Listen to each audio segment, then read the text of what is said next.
In the early 1990s, Gordon Logan recognized the potential and lack of competition in the men's and boys' haircut market.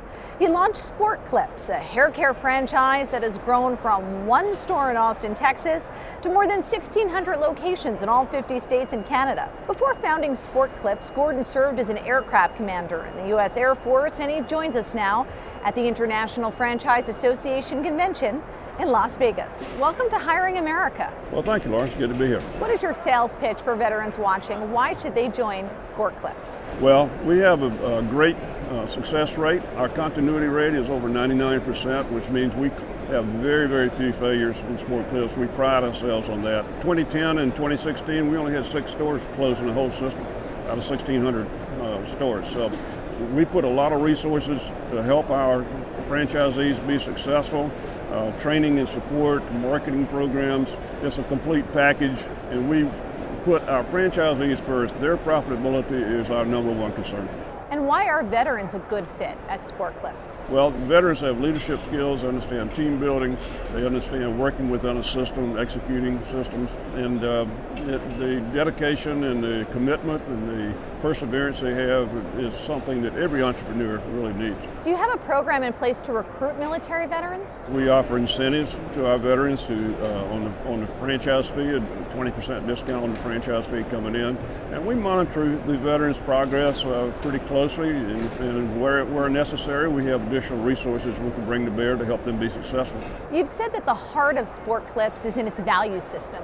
What are those values, and do they align with the values that somebody gains in the military? Well, we believe in keeping things simple in Sport Clips. So our values are straightforward. It's do the right thing, do your best, and treat people the way they want to be treated. When you're in the military and you're running an operation, you have to provide leadership and get the team to work together. So you have to set the example. You have to treat your team with respect.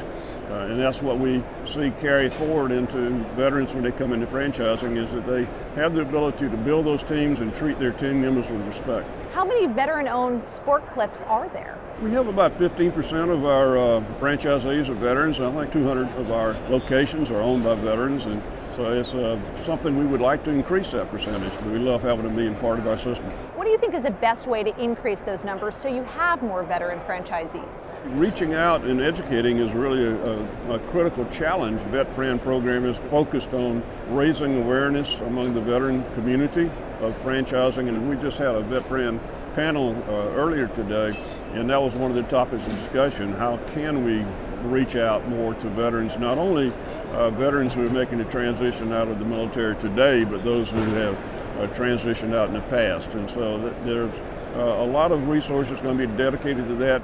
Do potential franchisees have to have a real passion for hair? No, very few of our franchisees have any experience in the hair business. I'm an engineer by training, and I was a pilot in the Air Force, and I was a consultant before I got into franchising and hair care.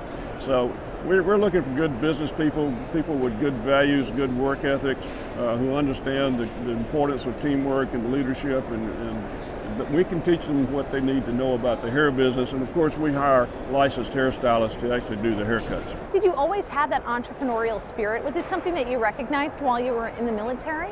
I started paper route when I was a kid, not delivering but picking up and recycling. I was one of the early recyclers back in the 50s, and back then they used newspapers for packing for moving, and sold it to the moving companies, 25-pound rolls for 25 cents.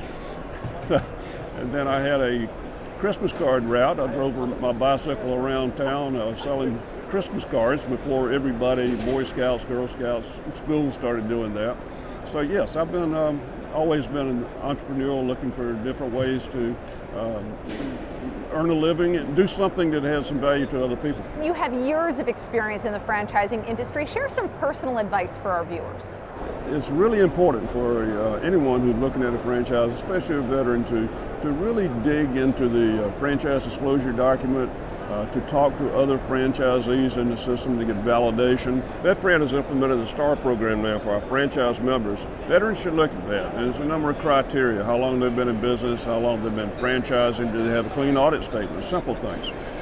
And that gives the veterans a framework, and whether Well, there are franchises ranked 1, 3, or 5 stars. Different franchises may have different reasons for being there. They need to look at that and think about it and see what's important to them. But probably the most critical is to talk to other franchisees in that system, especially other veteran franchisees, to get the real skinny on what's going down there.